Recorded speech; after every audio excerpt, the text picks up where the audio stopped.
नमस्ते गुरुजी। जय गुरुजी महाराज, शुक्राना गुरुजी। जय गुरुजी संगत जी, आज हम सब मिलकर के गुरुजी की कृपा से एक कोशिश श्री शिव महापुराण स्व अध्याय में शतरुद्र संहिता के अध्याय 32 का पाठ करेंगे। ओम गंग गणपतये नमः। ओम नमः शिवाय, शिवजी सदा सहाय। ओम नमः शिवाय, गुरुजी सदा सहाय। जय गुरुजी। अथ द्वात्रिंशो अध्यायः। नन्दीश्वर उवाच। शृणुतात प्रवक्ष्यामि शिवस्य परमात्मनः सुरेश्वरावतारस्ते धौम्याग्रजहितावहम् व्याघ्रपादसुतो धीमानु व्याघ्रपादसुतो धीमानुपमन्युः सतां प्रियः जन्मान्तरेण संसिद्धः प्राप्तो मुनिकुमारताम् उवास मातुलगृहे सुमात्रा शिशुरेव हि उपमन्यो व्याघ्रपादिः स्यादरिद्रश्च दैवतः कदाचित् क्षीरमत्यल्पं पीतवान्मातुलाश्रमे ययाचे मातरं प्रीतया बहुशो दुग्धलालसः तच्छ्रुत्वा पुत्रवचनं तन्माता च तपस्विनी शान्तः प्रविश्यात् तदा शुभोपाये मरीचत उच्छ्वृत्यार्जितान् बीजान् पिष्ट्वा लोढ्य जलेन तान् उपलाल्य सुतं तस्मै साददौ कृत्रिमं पयः पीत्वा च कृत्रिमं दुग्धं मात्रा दत्तं स बालकः नैतत् क्षीरमिति प्राह मातरं चारुदत्त पुनः।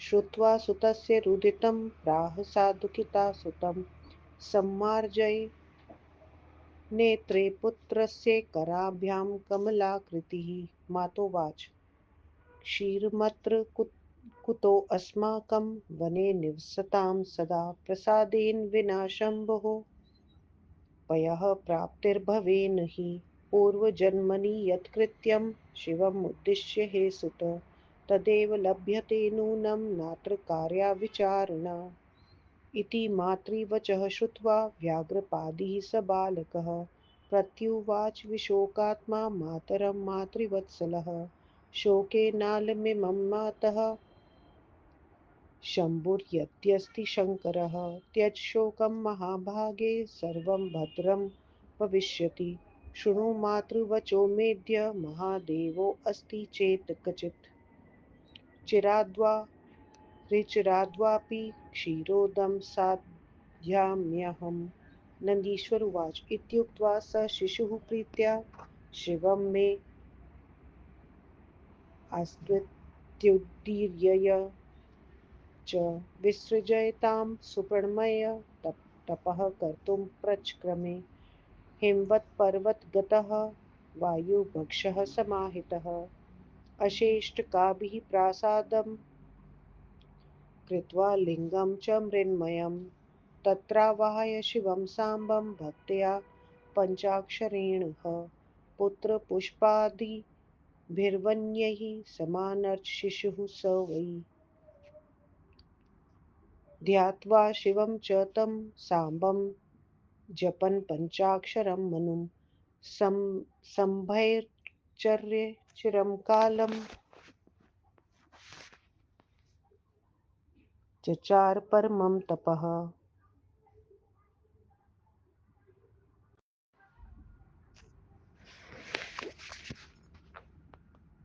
तपसा तस्य बालस्य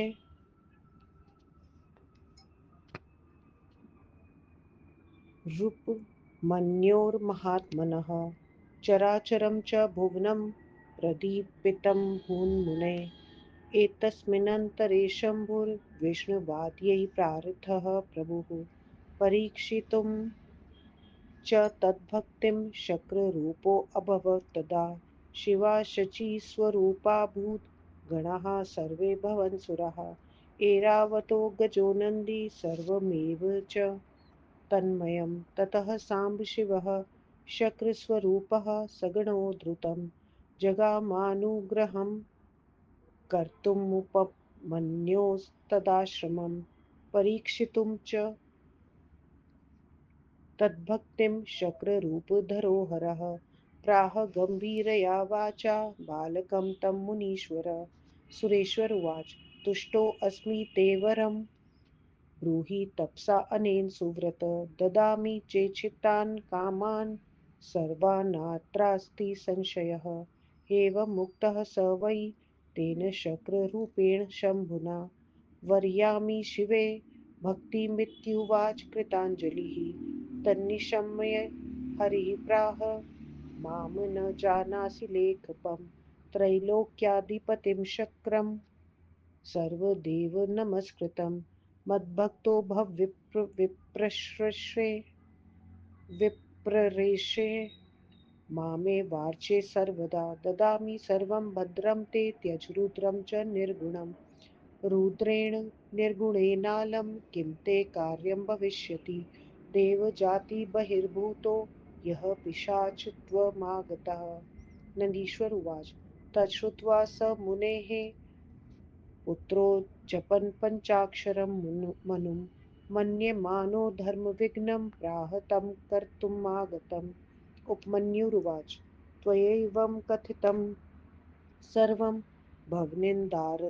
भवनिन्दार्तेन वै प्रसङ्गादेव देवस्य निर्गुणत्वं पिशाचता त्वं न जानासि वै रुद्रं सर्वदेवेश्वरेश्वरं ब्रह्म विष्णुमहेशानां जनकं प्रकृतेः परं सत्सद्व्यक्तं व्यक्तं यमाहुर्ब्रह्मवादिनः नित्यमेकमनेकं च नित्यमेकमनेकं च वरं तस्माद् वृणोम्यहं हेतुवादविनिर्मुक्तं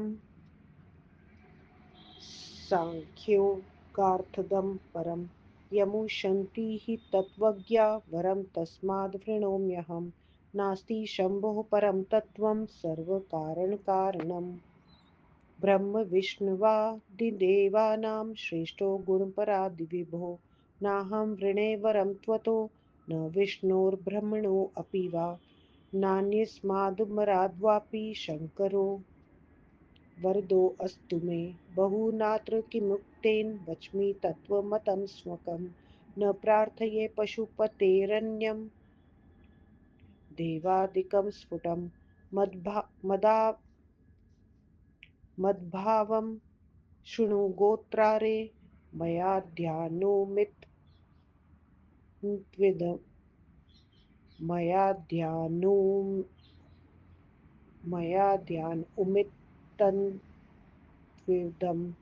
भवान्तरे कृतं पापं श्रुता निन्दा भवस्य चेत् श्रुत्वा निन्दां भवस्यात् तत्क्षणादेव सन्त्यजेत् स्वदेहं तन्निहत्याशु शिवलोकं स गच्छति आस्तां तावन्ममेक्ष्यं क्षीरं प्रते सुराधं निहत्य त्वां निहन्तुं शक्रमुद्यतः भस्मादाय तदा धाराद् घोरास्त्राभिमन्त्रितं विसृज्य शक्रमुद्दिश्य ननाद स मुनिस्तदा स्मृत्वा स्वेष्टपदद्वन्द्वं स्वदेहं दग्धुमुद्यतः आग्नेयीं धारणां बिभ्रदुदुपं मन्युर्वस्थितः एवं व्यवसिते विप्रे भगवाच्क्ररूपवान् वारयामास सौम्येन धारणां तस्य योगिनः तद्विसृष्टं घोरास्त्रं नन्दीश्वरनियोगतः जगृहे मध्यतः क्षिप्तं नन्दीशङ्करवल्लभं स्वरूपमेव भगवानास्थाय परमेश्वरः दर्शयामास विप्राय बालेन्दुकृतशेखरम् क्षीरार्णवसहस्रं च दद्यादेर्णवं तथा भक्ष्ये भोज्यार्णवं तस्मै दर्शयामास स प्रभुः। एवं स ददृशे शम्भुर्देव्या सार्धं वृषोपरि गणेश्वरैस्त्रिशूलाद्यैर्दिव्यास्त्रैरपि संवृतः। दिवि दुन्दुभयो नेदुः पुष्पवृष्टिः पपातः। विष्णुब्रह्मेन्द्रप्रमुखैर्देवैश्छन्ना दिशो दश। अथोपमन्युरानन्द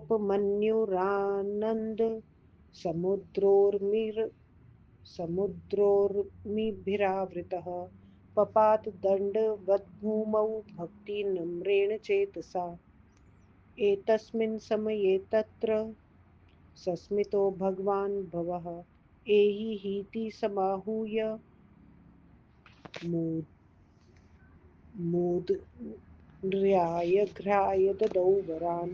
शिव उवाच वत्सोपमन्यो तुष्टोऽस्मि त्वदाचरणतो वरात्। दृढभक्तोऽसि विप्रेष्ये मया जिज्ञासितोऽधुना। भक्ष्ये भोगान्यथा कामं बान्धवैर्भुङ्क्ष्व सर्वदा। सुखी भव सदा दुःखनिर्मुक्तो दुःखनिर्मुक्तो भक्तिमान् मम। उपमन्यो महाभाग त्वां हि पार्वती। मया पुत्रीकृतो हृदय कुमारत्वं सनातनं। दुग्धदध्याजे मधुनामर्णवाश्रश्च सहस्रशः। भक्ष्ये भोज्यादिवस्तूनामर्णवाश्राश्चखिलास्तथा। तुभ्यं दत्ता मया प्रीत्या त्वं गृहीष्व महामुने। अमरत्वं तथा दत्तं गाणपत्यं च शाश्वतं। पिता अहं ते महादेवो माता ते जगदम्बिका। वरान् वर्ये सुप्रीत्या मनोऽभिलिषितान् परान् अभिलषितान् परान्। अजस्वामरश्चैव भव त्वं दुःखवर्जितः। यशस्वी वर तेजस्वी दिव्यज्ञानी महाप्रभुः। अच्शम्भुः प्रसन्नात्मा स्मृत्वा तस्य तपो महत्। पुनर्दश वरान् दिव्यान् मुन्ये मन्यवे। व्रतं पाशुपतं ज्ञानं व्रतयोगं च तत्त्वतः। ददौ तस्मै प्रव्र प्रवक्तृत्वं पाटवं च निजं पदम्। एवं दत्त्वा महादेवः कराभ्यामुपगृह्य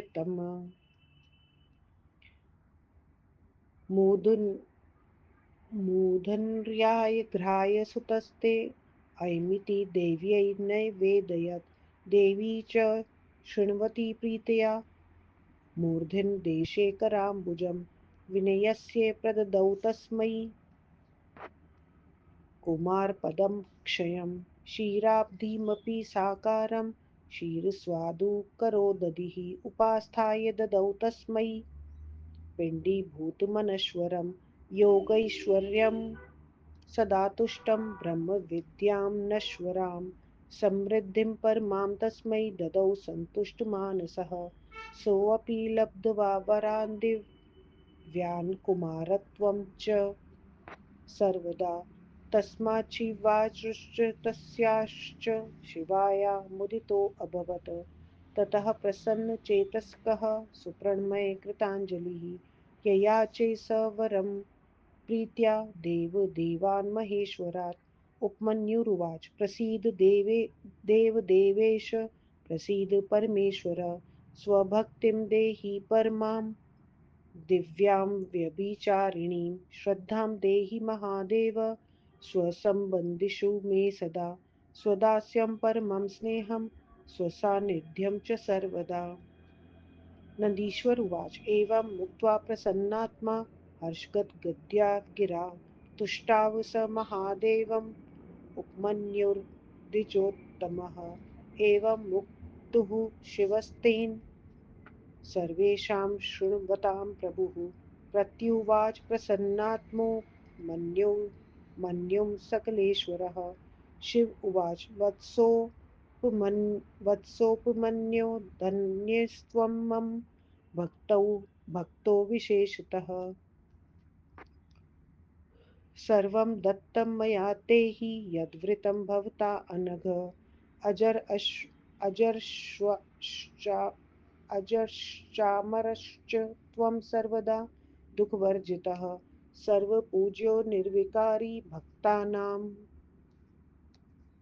प्रवरो भव अक्षयाबान्धवाश्चैव कुलं गोत्रं च ते सदा भविष्यति द्विजश्रेष्ठ मयि भक्तिश्च शाश्वती सान्निध्यं चाश्रमे नित्यं करिष्यामि मुने तव तिष्ठ वत्स यथा कामं नोत्कण्ठां च करिष्यसि नन्दीश्वर उवाच एवं मुक्त्वा स भगवान् तस्मै दत्त्वा वरान् वरान् सांसृष्ट् सगणः सद्यस्तत्रैवान्तर्दधे प्रभुः उपमन्युः प्रसन्नात्मा प्राप्य शम्भोर्वरान् वरान् जगाम जननीस्थानं मात्रे सर्वं वर्णयत् तच्छ्रुत्वा तस्य जननी महाहर्षं वापसा सर्वपूज्यो भक्तसोऽपि सुखं प्रापादिकं सदा इत्थं ते वर्णितस्तात् शिवस्य परमात्मनः सुरेश्वरावतारो हि सर्वदा सुखदः सताम्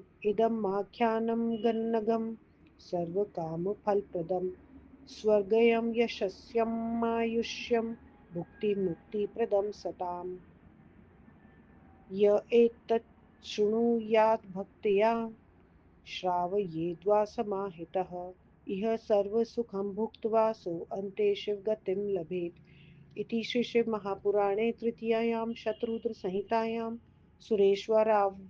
सुरेश्वराख्यशिवावतारचरितवर्णनं नाम द्वात्रिंशोऽध्यायः। व्याख्या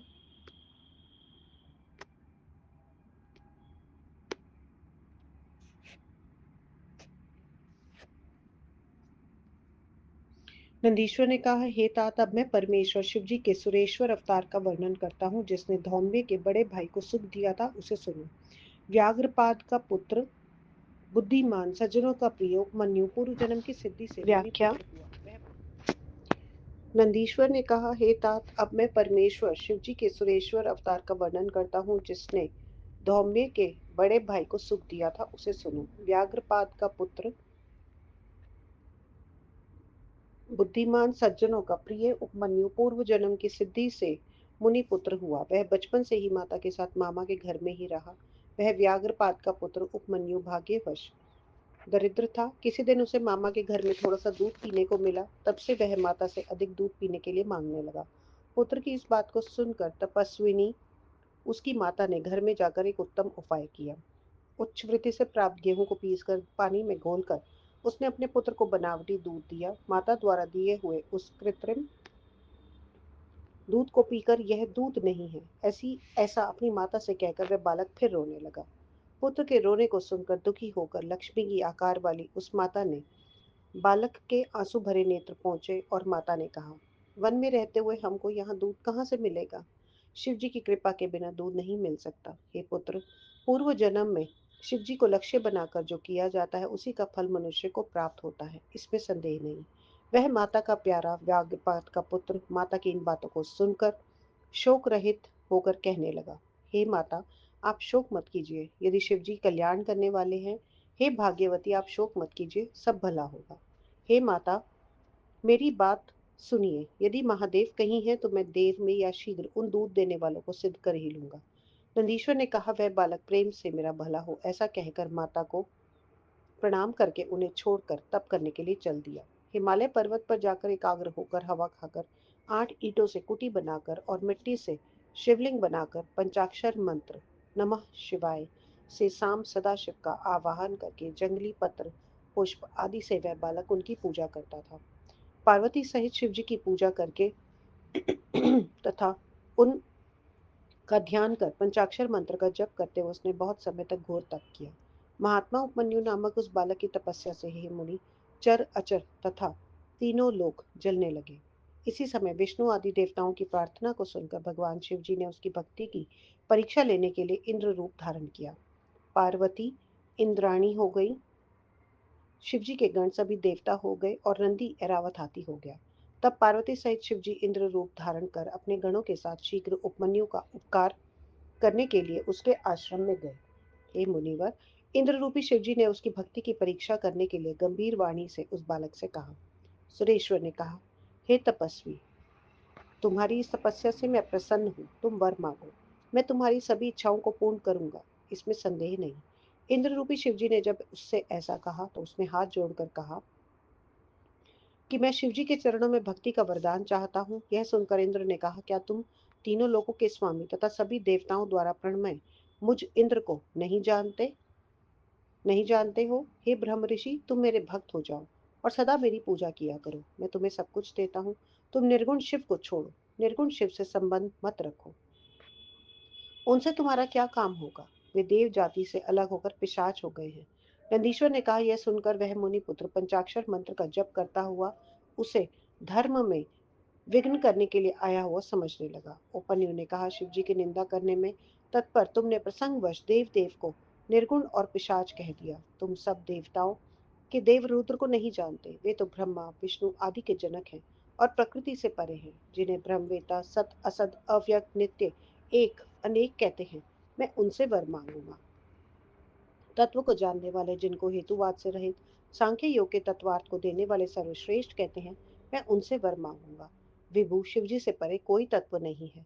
वे सब कारणों के कारण ब्रह्मा विष्णु आदि देवताओं से श्रेष्ठ और गुणों से परे हैं। मैं तुमसे, ब्रह्मा से, विष्णु से और न किसी दूसरे देवता से वर मांगूंगा। मुझे तो शिवजी ही वर देंगे। अधिक कहने से क्या लाभ? मैं अपना निश्चय बतला रहा हूँ कि मैं पशुपति के अतिरिक्त किसी से वर नहीं मांगूंगा। हे इंद्र, मेरे विचार को सुनो। मैंने ऐसा अनुमान किया कि मैंने पूर्व जन्म में कोई पाप किया होगा, अतएव आज तुमसे शिव निंदा सुनी। शिव जी की निंदा सुनकर जो तत्काल अपने शरीर को छोड़ देता है, वह मरकर शिवलोक को जाता है। हे सुराधम, यद्यपि मेरी इच्छा दूध पीने की थी, परंतु अब तुम्हें शिव के अस्त्र से मारकर मैं अब अपने इस शरीर को छोड़ता हूँ। नंदीश्वर ने कहा। मरने के लिए तत्पर उपमन्यु उस इंद्र से ऐसा कहकर दूध पीने की भी इच्छा को छोड़कर इंद्र को मारने के लिए तैयार हो गया। यज्ञ कुंड में से भस्म लेकर अघोर अस्त्र से अभिमंत्रित कर इंद्र की ओर फेंक कर वह मुनि जोर से गरजा और अपने इष्ट देव शिव जी के चरण युगल का स्मरण कर वह उपमन्यु अग्नि का ध्यान कर अपने शरीर को जलाने के लिए तत्पर हो गया। उस ब्राह्मण के ऐसा करने पर इंद्र रूपी शिव जी ने सौम्य रूप से उस योगी के विचारों को बदल दिया। उपमन्यु द्वारा छोड़े गए उस शिवप्रिय अघोर अस्त्र को नंदीश्वर ने शिव जी की आज्ञा से बीच में ही पकड़ लिया। उसी समय भगवान शिव जी ने अपना चंद्रशेखर रूप उस बालक को दिखलाया। भगवान ने उसे हजारों दूध तथा दही के समुद्र और भक्ष्य भोजे के समुद्र उसे दिखलाए। इस प्रकार उसने नंदी पर पार्वती के साथ बैठे हुए शिव जी को गणों तथा त्रिशूल आदि दिव्य अस्त्रों के साथ देखा। उस समय आकाश में बाजे बजने लगे, फूलों की वर्षा होने लगी। ब्रह्मा विष्णु आदि देवों से दसों दिशाएं ढक गईं। उसके बाद उपमन्यु आनंद समुद्र की लहरों से घिर गया और भक्ति युक्त हृदय से उन्हें दंडवत प्रणाम करने लगा। इसी बीच में भगवान शिव जी ने मुस्कुराकर आओ आओ कहकर उसका माथा चूम कर उसे भर दिए। शिव जी ने कहा, हे पुत्र उपमन्यु, तुम्हारे उत्तम आचरण से मैं प्रसन्न हूँ। हे ब्रह्म ऋषि, मैंने तुम्हारी परीक्षा ली। तुम मेरे दृढ़ भक्त हो। तुम मेरे भक्त होकर अपने बंधु बांधवों के साथ इच्छा पूर्वक सुख भोग करो, दुख से मुक्त होकर सदा सुखी रहो। हे उपमन्यु महाभाग, मैंने आज तुम्हें पुत्र के रूप में स्वीकार कर लिया है। ये पार्वती तुम्हारी माता है। तुम सदा कुमार ही रहोगे। दूध दही घी मधु तथा भक्ष्य भोज्य वस्तुओं के हजारों समुद्र, हे महामुनि, मैंने तुम्हें प्रेम से दे दिए हैं, उन्हें तुम स्वीकार करो। इनके अतिरिक्त मैंने तुम्हें अमरत्व और स्थायी गणपति पद भी दे दिया है। मैं महादेव तुम्हारा पिता हूँ और जगदम्बिका तुम्हारी माता है। और भी तुम इच्छित वरों को मांगो। तुम दुखों से रहित होकर अजर अमर हो, यशस्वी तेजस्वी दिव्य ज्ञानी तथा महाप्रभु बनो। उसकी महान तपस्या का स्मरण कर शिवजी उस उपमन्यु मुनि को और 10 वर दिए। पाशुपत व्रत, ज्ञान, व्रत योग, वक्तृत्व तथा अपना पद इसे दे दिया। इस प्रकार उसे वर देकर महादेव जी ने दोनों हाथों से पकड़कर उसका माथा चूमकर यह तुम्हारा पुत्र है, यह कहकर पार्वती को दे दिया। पार्वती ने प्रेम से यह सुनकर उसके सिर पर अपना कर कमल रखकर उसे अक्षय कुमार पद दे दिया। दूध के समान अक्षय स्वाद युक्त साकार क्षीर समुद्र पिंडरूष में उसे दे दिया। अविनाशी, योगेश्वर्य, सनातनी, ब्रह्म विद्या तथा परम समृद्धि प्रसन्न होकर शिवजी ने उसे दी। वह भी दिव्य वरों तथा स्थायी कुमारत्व शिव पार्वती से पाकर प्रसन्न हो गया। तब प्रसन्नचित होकर हाथ जोड़कर प्रणाम करके देव देव महेश्वर से उसने भक्ति पूर्वक वर मांगा। मनु ने कहा, हे देव देवेश परमेश्वर, आप प्रसन्न होकर मुझे परम दिव्य तथा चिरस्थायी अपनी भक्ति दीजिए। हे महादेव, मुझे अपने संबंधियों के प्रति श्रद्धा दीजिए, अपनी भक्ति, परम स्नेह तथा सदा अपना सानिध्य दीजिए। नंदीश्वर ने कहा। ऐसा कहकर ब्राह्मण श्रेष्ठ उपमन्यु ने प्रसन्न होकर गदगद वाणी से शिव जी की स्तुति की। इस प्रकार सबके सामने उसके शिव जी की स्तुति करने पर प्रसन्न होकर भगवान शिव जी ने उपमन्यु से कहा। शिव जी ने कहा, हे पुत्र अनघ उपमन्यु, तुम मेरे भक्त हो, अतः धन्य हो। जो तुमने मांगा वह सब मैंने तुम्हें दे दिया।